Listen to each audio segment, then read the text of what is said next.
When anyone documents agriculture in the United States, the story isn't complete without a look at the modern Farm Bureau and the work of the county agricultural agent that have their origins in Broome County, New York. For you history buffs, here's a brief lesson in how it all began.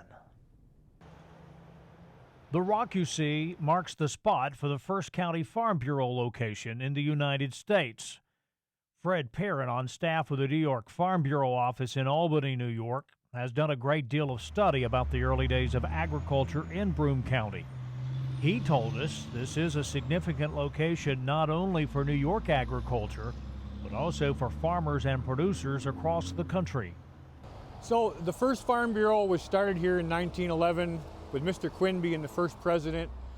Things weren't going terribly well in the Binghamton area. The Chamber of Commerce was concerned because their merchants were not doing a lot of business. The railroad was very concerned because freight coming in and going out was down. Productivity in the farms was really not doing very well, and they had heard about a situation in a southern state where basically somebody had been hired to improve productivity.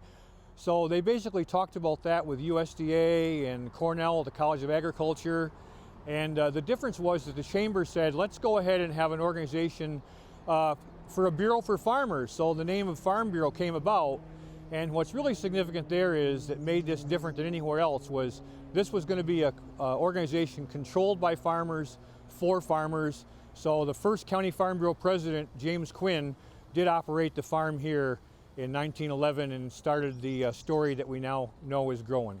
Dean Norton is the president of the New York Farm Bureau. He said what James Quinn started as the first Farm Bureau president in his home set a good example for those following in the Farm Bureau organization. It's been an honor since I've been president to understand and know that, here in Broome County, New York, we started the first Farm Bureau chapter, which was the start of a phenomenon, not just, here in the United States and in New York, but if you think internationally, when people hear Farm Bureau, they know that there's substance behind that name. They know there's integrity behind that name. And they know that, when they're talking to President Duvall or they're talking to President Norton, that there's a whole group of farm members behind them, standing behind them with a set of issues that is important to them, and you can take it to the bank. Dave Johnson is president of the Farm Bureau in Broome County. He said it is a sense of pride for the community that Farm Bureau's organization started here. 100 years ago, agriculture, a lot more people were involved in agriculture. We're kind of on a major thoroughfare here. It's called Route 12, so people have to drive past here to get to their market from their farms out in the area. It's significant because the people who own this land, the Quinn family, were very active in forming a Farm Bureau. So to have this rock right here to commemorate that is just a great feeling of pride for us, because we see it every day when we drive by that we actually had somewhat of a national significance to help agriculture across the country. So we take a lot of pride in the rock. A story about the idea of how Farm Bureau was started would not be complete without a look into the future. The current president of the American Farm Bureau, Zippy Duvall, said Farm Bureau carries on from those early origins and promises to be even stronger in the future. Well, they started a bureau because there was so many challenges ahead of them that they needed to deal with, and they decided the way to deal with them was to work together. Those challenges exist today. As long as we're in business, and that will be forever, there are always going to be new challenges that we're going to have to approach. And the only way to take on those challenges and win those battles is to work together.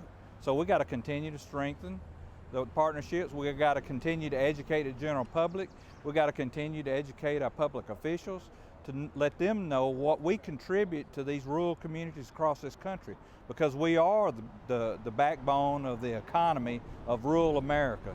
And people take it for granted because food is so accessible to them. And we got to continue to remind them each day why we do what we do and how important we are to those communities.